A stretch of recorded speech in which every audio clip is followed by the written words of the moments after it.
Hello everyone, and welcome.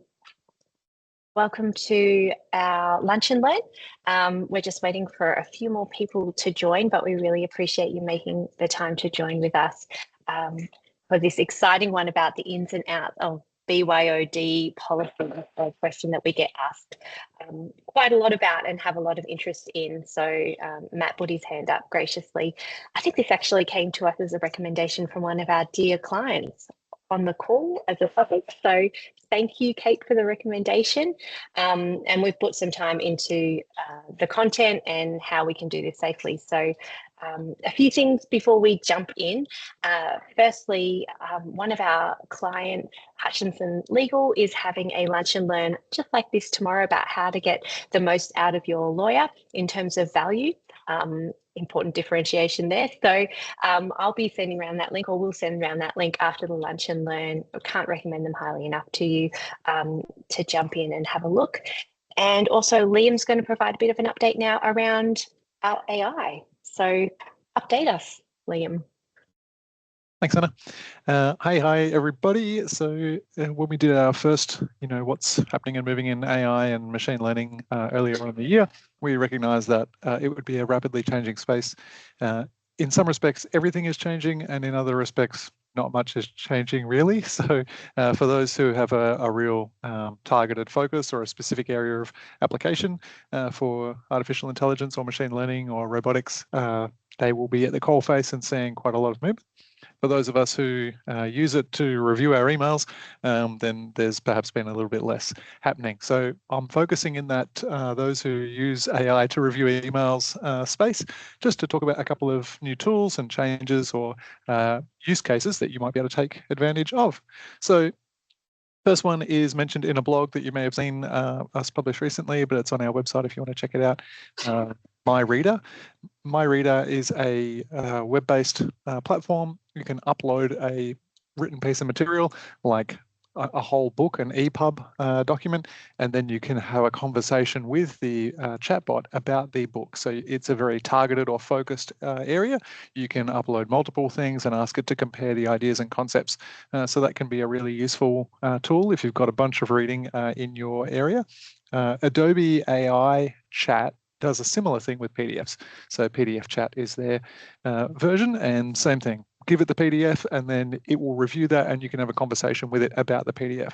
One of the good things about these tools that are emerging is because they have such a narrow focus set, there's much less chance of hallucinations, those being it making up its own idea about something, but it's actually referencing a little bit more closely to real material. So that's cool. Another fun one is we are working on a project with a couple of organizations to set up their own private ChatGPT within their Microsoft tenancy. So why would you do that?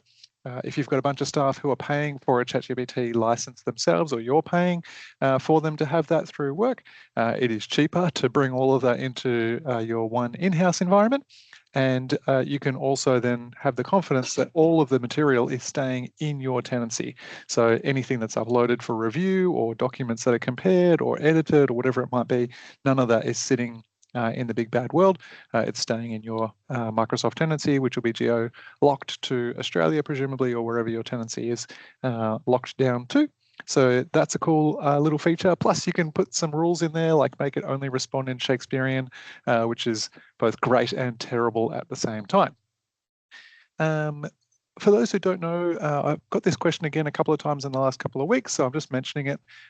Within ChatGPT, even if you have a free account, you can tick the box that says, do not use my material for training.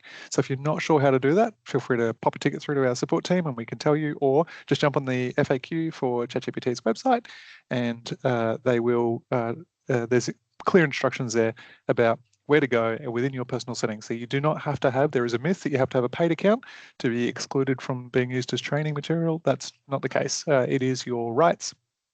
Also on ChatGPT, DALL-E, which is image generation, is now available as part of everyone's ChatGPT accounts, and they're increasing the availability of image generation, which is, I mean, if you've ever tried to use some of these tools to generate a particular image, it is fun. And if you've got some time, you can really get some interesting stuff. But if it's your first time, you might want to get some, have a conversation with it perhaps about how to do that well. It is a bit of an art form to get a specific image, but if you're just open to get general ideas, new content, then it's fantastic for that. And then the last one to mention is a cool app that I've been playing with on my phone called Pi, P-I, and it is again, just a one-to-one chat tool, but you can have either a written conversation or a verbal conversation with it. And there's a lot of products now coming into the market which are verbal based and designed to interact with you much more like a human would. This app is cool for just exploring ideas. Sometimes you just need someone to talk to and you're not sure, who you want to interrupt. You can interrupt this chatbot. You can say to it, hey, last week we had a conversation on Tuesday about marketing and I can't remember what your suggestions were. What was that book you recommended, or what was that thought you suggested I explore? And it will say, yep, no worries. Last Tuesday we spoke about this, this, and this. So that's a pretty cool little product as well and can help your teams out. That's it from me. Happy to take questions on the topic generally, but without any further ado, I want to hand over to Matt, who's prepared to talk about the BYO device space and mobile device management policies and how we handle all those good things. So over to you, Matt. Thanks, Liam. Alrighty, so yes, thank you very much. We are talking about BYOD policies, the ins and outs. BYOD, bring your own device. It's something that a lot of staff would appreciate, but sometimes we just have to take measure as to how we implement the pulling those personal devices into the corporate world. So I'm sure many of you are also aware of a recent spate of attacks and security breaches for a lot of a few large multi-million-dollar companies and the data loss attributed to these breaches. But how many of you are actually aware that this was due to a user was being able to work from home using their personal computer to do so? Allowing staff to work from home or to use personal devices may make things easier, convenient and cheaper for the staff or business, but it also opens the risk for data compromises that can set the businesses back years in IP loss or millions of dollars in lost revenue, lawsuits and even data loss investigations, not to mention the myriad of security improvements to make up for bad practice. Now, I'm sure a few of you are aware who I am. I am Matt. I'm one of the IT managers here at VITD. I hope you're enjoying your lunch so far, as today I will be going over these ins and outs. I appreciate the fact that you've managed to take the time to stop by, and hopefully I won't hold you up for too long, and you can get back to life as you know it. Now, a few of the questions that we have to focus on today is what is a BYOD policy? Why is it important for the business? And in the policies themselves, is it the policy or is it a control? And what are we looking for in a policy or the controls? Now, the BYOD, bring your own device, is a policy that is a set of guidelines and rules that a company establishes to regulate the use of personal devices, such as their smartphones, tablets, laptops, and even home PCs for work-related business tasks. The policy outlines the security requirements, acceptable usage, and responsibilities of both employees and the company when personal devices are used to access corporate data, applications, and the networks. Now, why is it so important? By having a policy in place removes staff from the requirements of expectations of suspicion. Unfortunately, we can't trust everyone, and there is an inherent threat. By adding policies and controls, we attempt to absolve staff of suspicion. We're taking away the questions of guilt as we are removing the attack surface. If there is no way for the staff to do anything wrong, then there is no question as to who had access to what. It builds in defensibility by design. So now imagine our systems were breached, massive data loss. In court, was the decision that you made defensible? If staff were told what to do and it failed, that is not defensible. Implementing frameworks are defensible. So Essential 8 an Australian government body set of policy guidelines is recommended as an industry standard, so we aren't held accountable as it was in our opinion. At the end of the day, data needs to be where it can be controlled, or otherwise it never leaves the organisation. A few of the key components of any BYOD policy comes down to these 5 points. Security. Without a clear policy, a personal device can become a significant security risk. A well-implemented policy ensures that all devices meet specific security standards, protecting sensitive company data from unauthorized access and breaches. Compliance policies help ensure that the company adheres to legal and regulatory requirements, especially in industries where data protection is critical. This can help avoid legal issues and potential penalties. In regards to productivity, it allows employees to use their personal devices, which can increase flexibility and productivity as they are more familiar with their own devices. However, a BYOD policy is crucial to ensure that this increased productivity does not come at the cost of both the security and the compliance. In regards to cost efficiency, the BYOD policy can reduce the company's costs by eliminating the need to purchase and maintain a large number of devices. However, a clear policy helps manage these savings by defining the level of support that the company or IT will provide for personal devices. And to data management, the BYOD policy helps in managing how company data is accessed, stored, and transmitted on personal devices, reducing the risk of data leaks or misuse. In summary, a BYOD policy is vital for maintaining security, ensuring compliance, enhancing productivity, while managing the costs and allowing the employees the flexibility to use their own devices for work. Now, is it a policy or is it control? Now, the policy itself, I think the images here is a pretty good representation of what a policy versus a control is. So the policy itself is a high-level statement outlining the organization's desired behavior and commitment to the information security. They set the what and why, but lack specific details on how things should be done. Whereas the controls are specific actions, processes, or mechanisms implemented to achieve the objectives outlined in the policies. They provide the how by defining the concrete steps and technical boundaries. So the controls are the implementation of the policies themselves.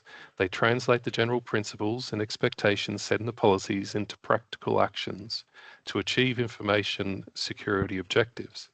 The policies provide these foundations for the controls.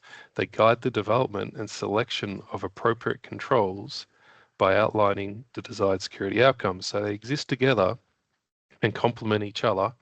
With a good policy set, it creates a good set of controls. Sorry. So what are we looking for? Yep, get into the right spot. So what are we looking for in a policy? Some of the key points that we'd look into in any BYOD policy comes down to the 5 areas here. Security requirements. So this mandates the specific security measures that any personal device must adhere to, such as the encryption, password protection, or even antivirus software. This ensures that all devices meet the company's security standards to protect sensitive data from unauthorized access and potential breaches. Data access and usage defines what company data and resources employees can access with their personal devices and outlines acceptable use practices. Controlling and limiting access to company information, preventing unauthorized use, and ensuring that data is accessed only for legitimate work purposes. Incident reporting and response policy provides procedures for reporting lost, stolen, or compromised devices and outlines the company's response actions, including remote data wipe and device deactivation. This facilitates prompt reporting and handling of security incidents to minimize any potential damage and protect company data. Compliance and legal ensures that personal devices and their use comply with relevant legal and regulatory requirements, such as any data protection laws and any industry-specific regulations. It helps the company avoid legal issues and penalties by ensuring that BYOD practices adhere to all necessary legal and regulatory standards. And the support and maintenance policy outlines the extent of the company's support for the personal devices, including what technical assistance will be provided and the employee's own responsibilities for device management. It clarifies the boundaries of IT support for any personal devices, setting expectations for employees regarding maintenance and troubleshooting, and ensuring efficient use of IT resources. Now, Sorry, Matt, I've got a quick question about that. And sure. maybe someone else does. When you say policy, there's two kinds of policy. There's a policy that's on paper for an organisation, and there's a policy within the tenancy in and of itself. On your previous slide, were you referring to a mixture or tenancy policies or paper policies? So yes, you're right. So this is the differentiation between a policy and a control. So the controls are the technical limitations which we put into the, like for example, the Microsoft tenancy, where we can put in a control to manage the device's passwords requirement. So, you'd have a 4-digit password for your phone. We may put in a control to require 6 digits, whereas the policies themselves, I'm referring to the high level paper documentation, which is provided to a staff member when onboarding, for example. Fantastic. Thank you. Thanks, Anna. So in regards to the controls, this is where we start to talk about the actual specific limitations on what the device can and can't do when complying with the company's BYOD policy. So people at the end of the day are our best and unfortunately worst elements in any organization. We need to work on our company's culture to educate the staff to make sure they can be trusted. So where that fails, for everything else, there are controls. So using the above policies, which you mentioned earlier, we look at the controls that will be delegated to the tenancy. So the device security control will mandate the security measures such as the device encryption, strong password protection, installation of antivirus software. So this is where we will control, like I mentioned earlier, how many digits are required for passwords, whether the device is encrypted, and if not, they will not be able to gain access to the company resources. This will make sure that the business itself is secure and that the risk of data compromise or breach will be reduced. Data access control. This is in place to restrict access to any company data and resources based on the employee's role. Unfortunately, there's been times where a business may just allow free-for-all access to all company data without locking down specific sections such as the finance folder or the HR folder. And although you may want to trust your staff, unfortunately, when if their account is compromised, the malicious actor will not respect those boundaries. So putting a good data access control in place will reduce the risk of any unauthorized access to any data which the individual should not have access to. Incident reporting and response control. So this is where we will require employees to promptly report any incidents involving their personal devices, such as their loss or theft or potential data breaches, and it will include the procedures and the controls to remotely wipe the data and disabling access to the company resources. So we can, with corporate devices, this will be managed naturally, but with BYOD policy devices, if the controls aren't in place, if we were to request the deletion of the data from the device, if the incorrect control is in place, we may inadvertently to wipe the individual's device. So having a good control limits the risk of any personal data compromise as well. Compliance controls, we'll look at ensuring that all personal devices are used to conform to the applicable legal, regulatory and industry-specific standards, including the regular audits to verify the compliance. If a device is modified in such a way that the compliance isn't adhered to, the data will be restricted and removed from the device. So then they are compliant again. This avoids any legal issues or any penalties when their business's data is compared against any of the relevant laws and regulations. The support and maintenance control comes down to defining the level of technical support that the company will provide for personal devices, which outlines what issues will be supported and the responsibilities of them employees to maintain their own devices. It's a good way to establish the boundaries for IT support. Expecting the IT to support a home Wi-Fi may not be supported, whereas having the data on the device and installing the emails on the phone may be supported, depending on how the controls and the policies are managed. Now, I hope that was made a bit of sense. Unfortunately, it's a little bit of a dry topic to talk about, but I hope that with all this information that you'll be able to make right decisions and plan accordingly. One thing I would appreciate is if anybody has any questions, feel free to ask. And if there are any other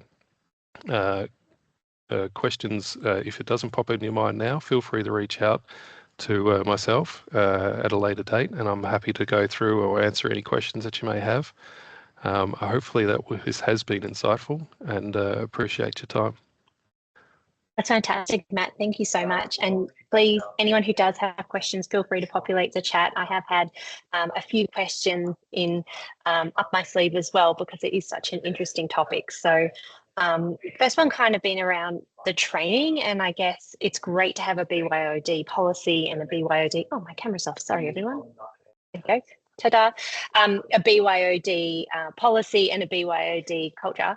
But how do you train staff on the way in, and how do you manage that from a training perspective so that they understand and actually follow the BYOD policy?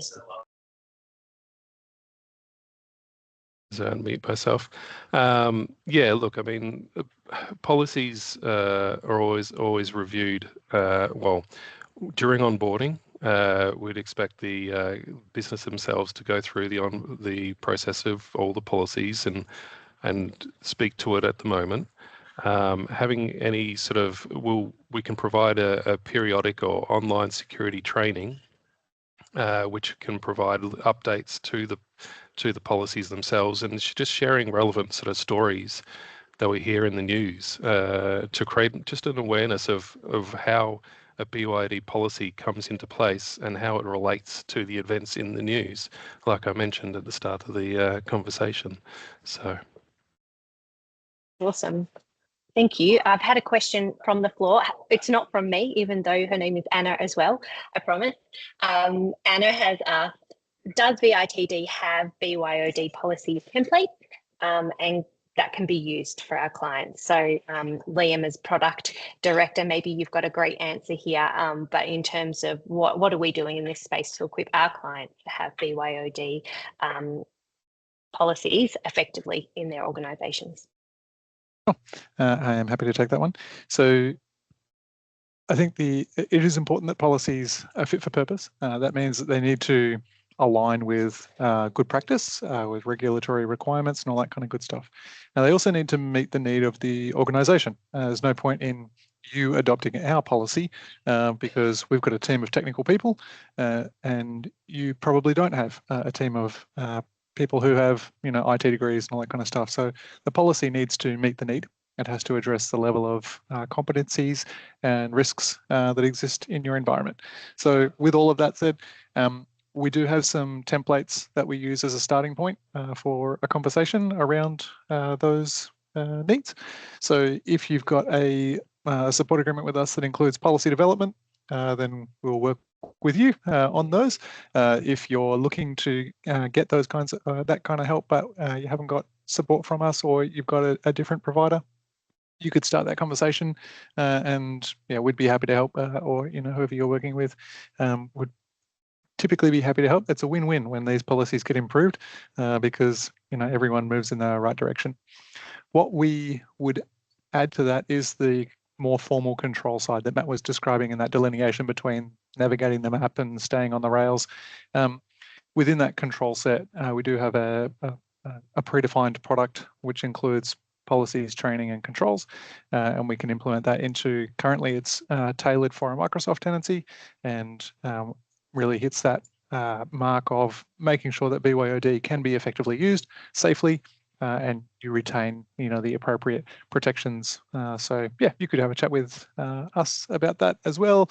Speak to your IT manager if that was something that you're interested in, or Anna, or you could kick me an email and I'm happy to connect you to the right people. Awesome. Thank you so much, Liam.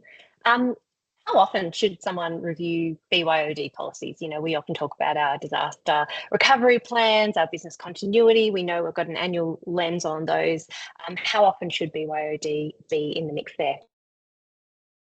Like most policies, we'd look at probably a yearly review at least, even if it's just a brief, half-hour sit down and chin wag and going over the policy itself, just to make sure that everything's relevant and up to date, and that we haven't missed anything from a previous policy review. But yeah, yearly should be a good timing. Nice one. That was a quick and easy one. I like this question. Obviously, when you're bringing your own device to work, you're bringing an unknown quantity into what we're trying to protect as a secure environment. If someone's personal device fails to comply with the level of security standards that you're trying to enforce as an organization, what do you do? Well, so if a device doesn't comply, there's a few different sort of angles on this.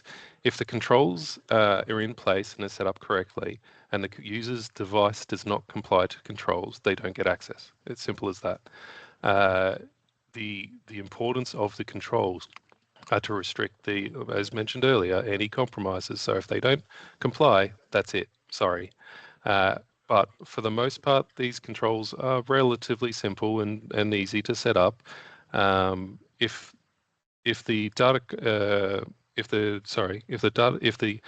policies are in place or haven't been set in place, and they add the device, we'd also have the potential risk of data compromise from lack of policy. So we can go from one extreme to the other.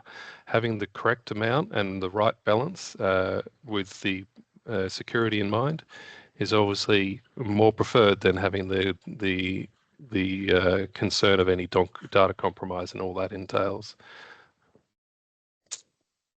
Good one. Absolutely. We've when we first rolled this out within our business, the BYOD controls from a VITD perspective, I remember being really impressed. I'm sharing this for everyone's benefit, with the fact that the company portal, so it actually separated the company data from the personal data, and some of those cross-contamination concerns that you might have even on a phone level were dealt with in the execution. I wonder if one of you could speak to what that looks and feels like, because the technical stuff is great, but at the end of the day, we want to know that it's going to work and it's going to be easy to use and implement. So maybe Liam, you could speak a little bit about the experience. As Anna points out, we've done it to ourselves first, just to make sure that it works and that we're confident in talking to it. Everyone on the help desk has experienced it, so we're well prepared in that space. The process involves, first and foremost, making sure everyone understands, and so there's always a bit of training up front. But then once you're actually in, assuming that's all gone, and meeting your needs, what you have is a fully segmented or a partitioned environment running on the mobile device. So if that's someone's phone, I happen to use an Android phone. I have two Play stores, a work one and a personal one. And the work one only has the apps that the virtual IT department has authorized me to have access to. when I unlock my phone and I swipe up to get my app drawer, I've got a little toggle button there for all of my personal apps and all my work apps. And if I'm in a personal app and I say, I want to push that over to Teams in my work app, I actually can't, because they're separated from one another. And so these boundaries exist within the phone, or within, in that case, a phone, but the mobile device, to protect the data from each other. You don't get exfiltration and you don't get stuff sneaking in that shouldn't. So it's a really good delineation. It's really easy to use. As the person who's operating it, I get a cute little briefcase icon showing me which things are set up for work. I can have the same app installed twice. Like if I like Outlook personally, I can have that running on my phone for my personal email, and I can have Outlook running for my work email. And the two apps pretty much don't know the other one exists, so you don't have conflicts and issues. As an administrator, what I like about that is the ability to then obliterate that person's work container, and I don't have to have any concerns about touching their personal device. I have personally had to administer and oversee rollback or clawback of data when people have left an organization, and asking them to please reset the phone, take a screenshot, get an external camera filming you doing it with the serial number in view. All that stuff is just messy, and you don't have any confidence that it's happened. And two, the user or the person who owns the device is massively inconvenienced. So it's much nicer as well from an admin perspective in that regard. But I can say, confidently, as a consumer of the technology, it works really great, and it actually worked much better than I thought it would, which is why we did it to ourselves first. So yeah, it is quite a clean implementation. Awesome. Thank you, Liam. Well, we've gone a little bit over. I hope that's okay with everyone. Thank you so much for joining us. What we will do, as always, is grab this video, shoot it around. Please share it with anyone you feel would benefit from it. But also, if you're exploring BYOD as an asset management way in your organization, please do reach out. Please have the conversation. We'd love to make that really safe and really secure for you and work with you on that. So thanks for coming, everyone. I hope you have a fantastic Tuesday. Thank you, Matt. That was sensational. Appreciate your work in putting that together, and Kate for recommending it. And keep your ideas coming through. We're here. We have this time carved out to really give back to our client base and people who might benefit from it. So please do shoot through your ideas even when you have them, and have a fantastic week. Thanks everyone. See ya.